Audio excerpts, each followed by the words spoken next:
Petualanganku kali ini tidaklah seperti biasanya. Aku bersama seorang temanku mengunjungi kota Garut, Jawa Barat. Di kota yang juga dijuluki sebagai Swiss Van Java ini, aku berniat untuk mengolah hewan yang kerap kali menjadi hama padi, yaitu walang sangit. Kita mau cari belalang sangit. Ya elah. Ada ular, Mas. Lah. Pelan-pelan dong, Mas. Sebagai gadis ibu kota, Fitri jarang menikmati suasana desa seperti ini. Oleh sebab itu, kali ini aku mengajaknya untuk ikut serta dalam petualanganku di kehidupan desa Kota Domba ini. Ini padi. Ya ampun, dari dandan cantik begini masa sih. Jadi kamu biasa di kota, kamu harus tahu juga nih. Kalau kamu makan nasi ini begini nih. Jauh dari kehidupan kota, temanku ini rupanya tidak terbiasa dengan kehidupan di desa yang sederhana.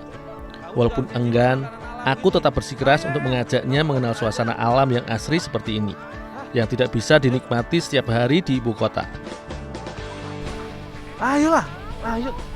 Mas, ya ampun, Mas. Nggak apa-apa, biar kamu tahu kota gimana, di kampung tuh gimana. Iya.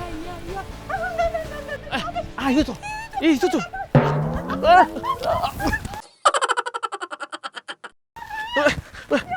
Bang. Kamu sih, gara-gara kamu. Karena tidak fokus saat berjalan, tanpa sengaja aku menyenggol Pak Utun yang sedang mencari belut. Untungnya, aku dan Pak Utun tidak mengalami luka yang serius. Aku pun mencari kembali walang sangit bersama Fitri. Ya udah, jalan.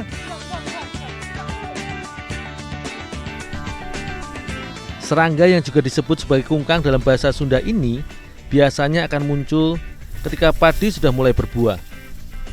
Serangga ini disebut sebagai hama karena ia menghisap cairan buah padi, sehingga padi akan kekurangan zat hara, kemudian melemah dan mati.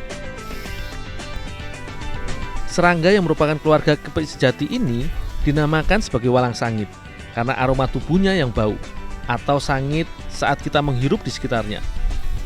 Begitulah cara hewan ini melindungi dirinya, yaitu dengan mengeluarkan aroma yang sangit sehingga musuh enggan mendekat. Di Indonesia, tidak banyak yang mengolah walang sangit menjadi masakan, namun berbeda dengan negara Vietnam. Di Hanoi, Vietnam, bahkan terdapat rumah makan yang khusus menyediakan serangga sebagai menunya, salah satunya walang sangit. Mas, aku udah dapat, lihat. Seneng banget. Mana? Ini coba nih. Yang kayak gini bukan sih? Bauin. Bau banget. Nah, kalau bau banget itu bener walang sangit. Asik. Ayo kita masak yuk. Nih. Hah? Aku udah dapat banyak nih. Yuk. Dari tadi dapat banyak. Dari tadi aku Iya. dapat satu. Nggak apa-apa deh. Kamu Yang penting aku dapat. Walang sangit yang telah kami kumpulkan ini kemudian dimasukkan ke dalam air panas. Proses ini gunanya selain untuk mematikan walang sangit, juga untuk menghilangkan bau sebelum diolah menjadi olahan kari. Di Garut, terdapat keluarga yang secara rutin mengolah walang sangit menjadi makanan sehari-hari. Biasanya, walang sangit ini diolah menjadi sambal walang sangit maupun oncom. Terkadang, walang sangit juga dijadikannya sebagai oseng. Untuk dijadikan kari, walang sangit haruslah direbus hingga matang atau warnanya menjadi lebih gelap. Kamu bisa goreng telur nggak? Biar kamu goreng telur. Biar aku yang potong-potong. Agar lebih bervariasi, aku tak hanya menjadikan walang sebagai satu-satunya bahan utama kari. Aku menambahkan wortel dan juga kentang. Adapun bumbu pembuat kari cukuplah banyak. Mula-mula, bawang merah, bawang putih serta kemiri kuulek menjadi satu. Sementara aku membuat bumbu, Fitri membantuku untuk mengolah telur yang nantinya akan menjadi pendamping makanan kari. Mama.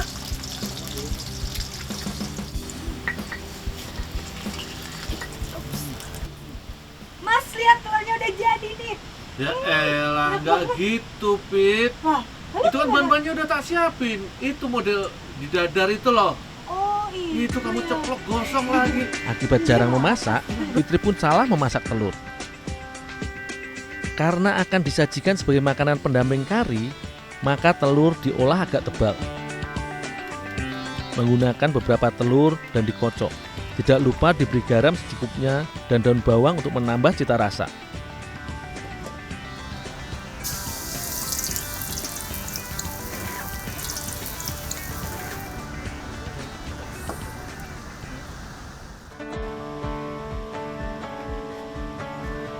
Bumbu yang sudah kuracik, kumasukkan ke dalam wajan terlebih dahulu.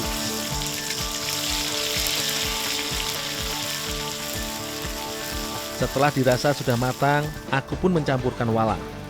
Setelahnya, santan yang sudah kusiapkan, kumasukkan ke dalam bumbu. Santan akan menambah cita rasa gurih pada kari. Ada baiknya, santan yang ditambahkan tidak terlalu banyak, agar bumbu kari mengental sempurna. Selanjutnya, bahan-bahan yang tadi sudah kusiapkan, barulah dimasukkan ke dalam kuah kari. Seluruh bahan diaduk hingga matang. Setelah dirasa semua bahan sudah matang dan sempurna, terakhir daun bawang dimasukkan sebagai tambahan.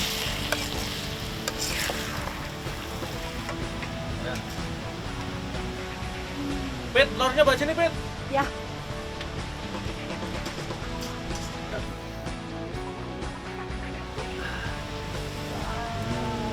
Masuknya tuh telurnya begini nih. Enak banget nih. Jika dapat memanfaatkan alam dengan baik, segala kekayaan yang ada di alam dapat menjadi suatu yang bermanfaat dan khasiat bagi tubuh manusia. Selfie yuk. Sini. Pencet mau. Sip lah.